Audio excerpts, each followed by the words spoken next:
In today's tutorial, I'm going to break down Namaskar A, our sun salutation A.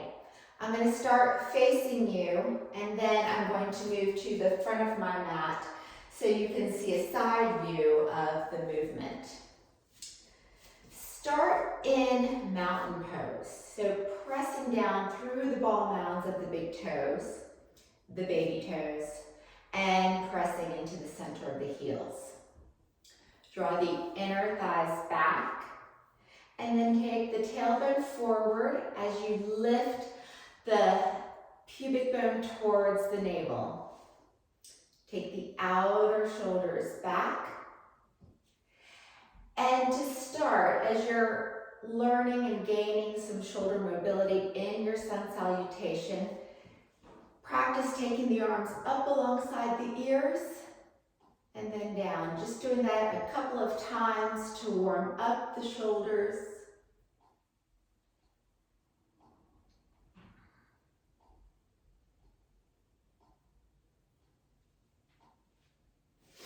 All right, now I'm going to move to the front of the mat. Again, coming into mountain pose, pressing into the tripod of the foot, the ball mounds of the big toes, the baby toes, and the center of the heel. Inhale, take the arms up, and then fold all the way forward. Bring your hands to your shins and come to a flat back. Squeeze your shoulder blades together and keep a nice broad chest. Bend your knees, plant your hands, and step back into a plank. Press back through your heels, squeeze your glutes, draw your navel towards your face. Then release the knees to the floor. So here you have a line from your shoulders to your knees. The tendency that happens in this particular movement is we drop our hips forward and we sag our lower belly towards the floor. So keep your glutes engaged and then lower all the way to the floor in one piece.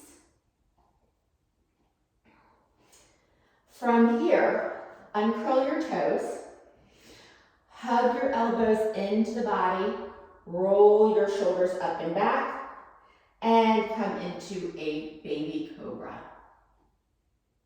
Keep the back of the neck long, press the feet into the floor, and then release your chin to the floor. Curl the toes under, and you're going to make your way back into that half push-up by squeezing your glutes. You may need to take your hands out a little further to make it a bit easier, and then press up in one piece. Then lift the knees, come back into your plank, and take your hips up and back, coming into a downward facing dog. I'm going to pause for a moment. Oftentimes in downward facing dog, our hamstrings and calves are tight, so it might cause some rounding in the upper back. If this is the case for you, I want you to bend your knees and continue to take your hips up and back, and I'll show you what that looks like in just a moment. Also, try not to be concerned about your heels reaching the floor. That comes in time and practice. And we oftentimes have from our daily activities and from some of the sports that we may play, sometimes our calves are very tight and prohibit us from reaching our heels to the floor.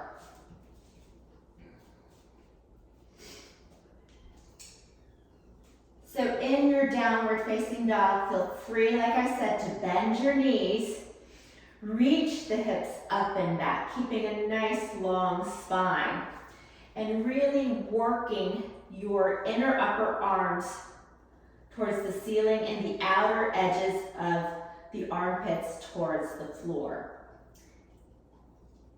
And I'm going to pause once again, and I'm going to turn to you so you can see what my upper back is doing.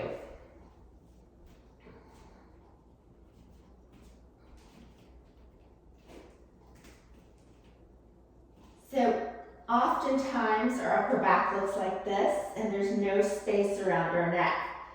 If we take our inner upper arms forward and the outer edges of our armpits down, then here we create much more space. You can also think about it as taking your biceps forward and your triceps back.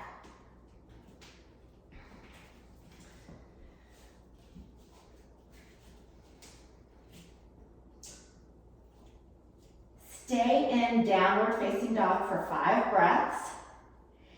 And then after your 5th breath, you can either walk or step your feet forward, come up to a flat back, and then fold, press into your feet, and rise.